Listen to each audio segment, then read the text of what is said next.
Welcome to Daily Masonic Progress. I've got some good news for you.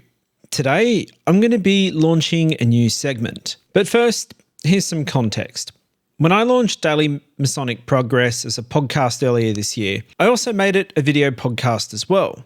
So all the episodes are recorded in front of a camera and the audio is posted as a podcast while the video is posted to YouTube. So if you're listening to this online, head over to YouTube and subscribe to Daily Masonic Progress. Now, one of the essential parts of YouTube is the comments section, and you get that on each video. And this allows members of the public to leave a comment and also to respond to other people's comments. It can be a great public square, but at the same time, it can also be horrendously toxic. Now, rather than simply just not engaging or turning comments off, I believe that we must dispel darkness and correct the misconceptions of Freemasonry that exist within the public sphere. Now, there are a number of great people who will happily engage in civil discourse and have an open and constructive debate. I've had many of those so far with people that are opposing Freemasonry, but they're doing it in the right way. They're opposing Masonic views in order to think critically about them. After all, that's one of the things that we teach as part of the 7 liberal arts and sciences. It's logic and rhetoric, and we need to engage in that debate. But of course, there are those people that no matter what you say, there is naturally those people that neither myself nor any Mason, let alone a 33-degree sovereign Grand Commander of the Scottish Rite, could change their mind and could get through to them and make them think differently other than their own opinion. And that's because their mind and their heart is hardened and closed, and that's all come from the misinformation. But this negates a very powerful element of the internet. You see, this gives us an opportunity to put Masonic light out there and to provide the correct information. Now, it's not for these people who won't change their mind, but for those who are genuinely seeking and trying to find out the truth, but also whether Masonry is for them or not. Now, the way the internet works is that it's going to surface content to those that are seeking information, and it's going to show them what they're after. And YouTube is the second largest search engine behind Google itself. Now, if we let the internet be filled with trash, if we never respond and we never get to set the record straight or even engage in civil discourse with anyone else, well, then we let darkness win. We give truth to that trash and it then pollutes people's minds who are generally seeking light. So I'm going to introduce a new segment to Daily Masonic Progress, and it's going to be called the comments section. And it's where I'm going to share a comment from a YouTube video and my response. Or it might be someone else's response, or it might be a conversation that I've had with someone. Now, I think this is going to be fun. Now, if you haven't subscribed, please head over to YouTube and subscribe to my channel. If you're watching this on YouTube, click the link in the description. We're going to start with a comment. And the comment is titled, "Leave the Cult and Follow the True Light." And the comment goes, John 14:6, King James Edition. Jesus said unto him, I am the way, the truth, and the life. No man cometh to the Father but by me. Well, there you have it. Christ is the truth. Keeping an eye on the comments, and I know what type of oath you have took, so kind of understanding your fear. However, John 8:36 is your ticket out, because of course free will is given to you as well. Leave the cult and follow the true light. In the name of Jesus of Nazareth, be free. Now, I'm going to give you my response to that comment. And if you are a subscriber to the Daily Masonic Progress newsletter, I've written in additional context around some of the points to give you further clarity. But as I'm providing my explanation, I'm going to pause and I'll give you that additional context as it comes up. And when I give you my response, because I've already written it, I'll also try and share with you the tone of voice that was in my mind as I wrote it, so you can perhaps try and get my feelings as we go through. Here we go. You know what type of oath I took? Oh, really? Which one? What fear exactly do I have? Now, let's set the record straight, because you have no understanding or comprehension about our obligations or oaths. So sit down, school is in session. Firstly, what is in the oath I took? Well, it's not to reveal the secrets and mysteries of Freemasonry to anyone, unless they have become a Mason in the same way that I did. Now, I'm sure this must now raise a question of what are the secrets and mysteries that I exactly promise to uphold? Well, let's answer that, shall we? The secrets are how we as Masons recognize each other. The secret handshake, for example. That's the secret. That's exactly what they are, how we recognize each other. Now, what about the mysteries?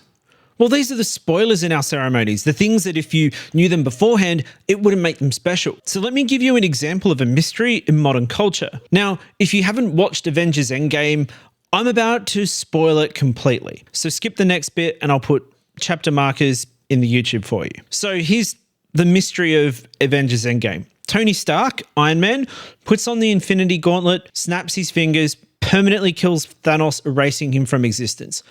And this saves the entire universe. But then Iron Man dies from his wounds in the Battle of Avengers Endgame. So Captain America then uses the Pym particles to travel back through time to restore all the Infinity Stones and undo all of Thanos' efforts. But he doesn't return to normal time. Instead, Captain America returns to his original time after having just been frozen and lives in secrecy with his wife.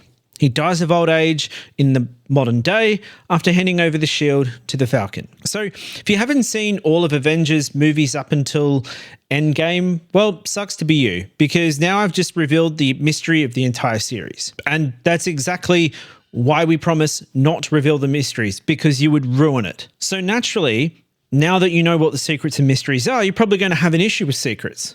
Well, here's a fun fact. The password to your Google account, you know, the one that allows you access to YouTube, that's secret, isn't it?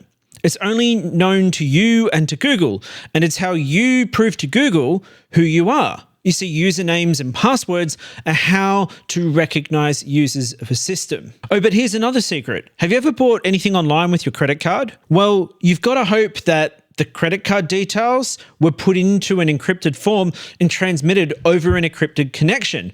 Otherwise, they'd improperly become known and people could just steal your credit card details. But you want to know how encryption works?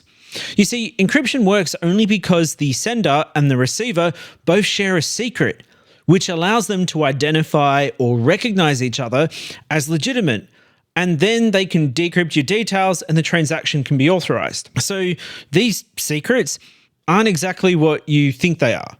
Now, I want to circle back to oath, because this is one people really get wrong and misquote Matthew 5:33-35 simply because they don't understand it. Oh, and this brings up another point, actually. Matthew 13:13-16. Jesus tells his disciples that he speaks in parables because he is communicating secret knowledge that the people don't understand and that only his disciples do. And I raise this because it points out that his believers, i.e. you, don't understand what he has said. But it also highlights that Jesus considered his disciples worthy of secret knowledge that he entrusted in them. But it's also why you misquote Matthew 5:33-35 about the oath.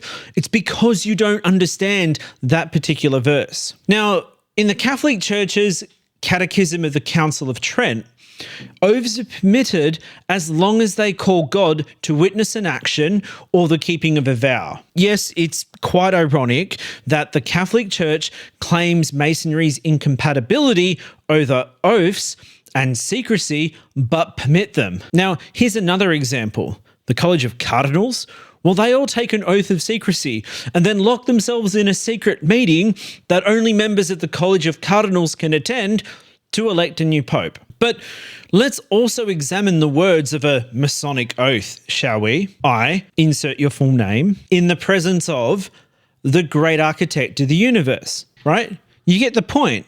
But what are the key words here? In the presence of. So why would God be present? Well, it's not to swear by him. It's so he is present to witness you making this promise and to then be ever present in you keeping your vow of secrecy. Also, fun fact, priests take a vow of secrecy of confession. Now, I've explained that the vow of secrecy previously in this comment, so you should know what that is and that isn't in terms of secrecy. So I'm on a roll here. Let's also examine John 14:6. and about Freemasonry and Masonic teachings. Before I do, I must preface this that in our private contemplation, we should be considering what Freemasonry teaches us, its symbols and allegories within our own individual faiths. So as a Christian, this is my personal interpretation of how these Masonic elements apply to me. Jesus, I am the way. Well, in the first degree, you're advancing towards the east, which is light. You are following the way and being led to light. I am the truth and I am the light. Again, from the first degree, what is the predominant wish of your heart? Light. Well, let me beg you to observe that light was ever the object of attainment in all ancient mysteries. It was then, as it is now, a symbol of truth and knowledge, a fact which we must never lose sight of when we consider the nature and significance of Masonic light. Now, what Freemasonry here is directing the individual towards is light and truth. Freemasonry is directing the Mason, who is Christian, to Jesus through the Holy Bible, his individual volume of the sacred law. Now, for brethren of other faiths, Freemasonry states that the volume of sacred law, well, your volume of sacred law, is the authority of truth and knowledge. And it's how Freemasonry can have religious elements without being a religion. It doesn't claim to be an authority or speak on behalf of an authority, but it directs you towards your authority on religious matters, your volume of sacred law. Now, the other thing is Freemasonry doesn't deny Christ as this claims. Rather, through a veil, it proclaims him as the great light. And again, this is a personal Christian interpretation of the Masonic symbolism that's relevant to my own faith. Now, don't rebuke me, for what I tell you is the truth, whether you believe it or not. And that is the end of my response to that comment. I'd be interested to hear what you have to think. So if you're watching this on YouTube, leave a comment below. So if you want to see some of these comments and engage in fruitful discussion, I'd encourage you to head over to YouTube at Daily Masonic Progress. Well, that's it. School's out. Class dismissed.